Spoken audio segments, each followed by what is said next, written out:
kitchen is almost done. I'm waiting for one more little doodaddy.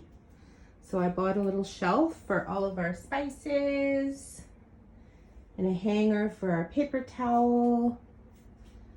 So the only thing I need that I ordered is a little corner shelf that goes here, and then I'll put my coffee bar stuff up there so it's off the counter. I put the oven here with the microwave and cleaned out all of the drawers. Got some extra hooks to hang things. So everything is so much better. Oh, my guy came that did the sink and moved my frying pan. And we got a new sink tap. So I was wanting one with a sprayer. So we got that. Now the cupboards are all tidy. Everything's off the counter. And this beast is just unbelievable. It's so lovely. It's so lovely. And we put our okra stew in the bottom fridge part from last night, so it's great for leftovers.